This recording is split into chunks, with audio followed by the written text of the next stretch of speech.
সংবাদপত্র শিল্পকে বাঁচাতে আমদানি শুল্ক এবং ভ্যাট কমানোর প্রস্তাব দিয়েছে newspaper owners association of Bangladesh NOAB. একই সাথে এই শিল্পকে সেবামূলক হিসেবে বিবেচনা করে কর্পোরেট ট্যাক্স সর্বনিম্ন বা সম্পূর্ণ বাতিলের দাবি জানিয়েছে তারা।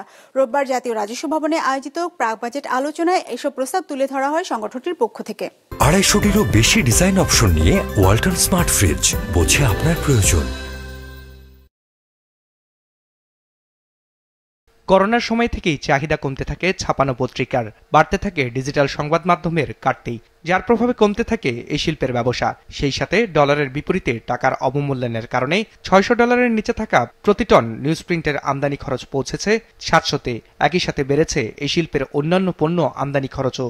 এমন বাস্তবতায় সংবাদ শিল্পকে টিকিয়ে রাখার স্বার্থে আমদানি শুল্ক 5 থেকে কমিয়ে 2% করার প্রস্তাব দিয়েছে newspaper owners association of Bangladesh NOAB.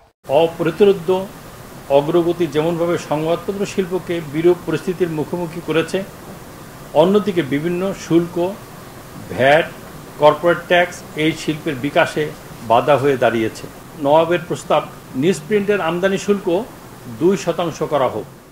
জাতীয় রাজস্ব বোর্ডে আয়োজিত 2025-26-এর প্রাক বাজেট আলোচনায় নোয়াবের পক্ষ থেকে বলা হয়, শুধু আমদানি শুল্কই নয়, বরং এর সাথে ভ্যাট, অগ্রিম আয়কর, পরিবহন বীমা সহ বিভিন্ন পর্যায়ের করের হিসাব করলে তা পৌঁছাবে 30%। কর্পোরেট করও এই শিল্পের প্রসারে বড় বাধা বলে মনে করে নোয়াব, যার কারণে কর্পোরেট ট্যাক্স যৌক্তিক পর্যায়ে নির্ধারণ অথবা পুরোপুরি মওকুফ ও মূসক 15% থেকে কমিয়ে 5% নির্ধারণের প্রস্তাব করেছে সংগঠনটি। কর্পোরেট ট্যাক্সটা একটা বড় অন্যায়, এটা একটা জুলুম, আর কিছু না। যারা সৎভাবে ট্যাক্স দিয়ে টিকতে চাইবে তাদের জন্য এটা একটা জুলুম। আর কেউ যদি না চায় সেখানেও যে আপনাদের হাত খুব শক্ত তা না।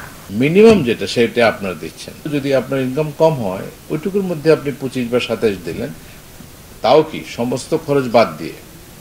তো আপনি যদি সমস্ত খরচ বাদ দিয়ে 1 টাকা প্রফিট হয়, আপনি 25 পয়সা গভর্নমেন্টকে দিবেন। এই জায়গায় আমার মনে আপত্তি করা ঠিক না, কারণ আমরা এই জায়গায় ডিসিপ্লিন আনতে চাই যে আমরা ট্যাক্স এক্সপেন্ডিচার নতুন করে আর ইনকার করতে চাই না। জাতীয় রাজস্ব বোর্ড চেয়ারম্যান আরো বলেন, সবার জন্য কল্যাণকর হয় এমন নীতি গ্রহণের চেষ্টা করবে তারা, তবে রাষ্ট্র উপকৃত হয় এমন সিদ্ধান্ত নিতে কখনোই পিছপা হবে না NBR. Raihan Shovon, business report, Maasranga television.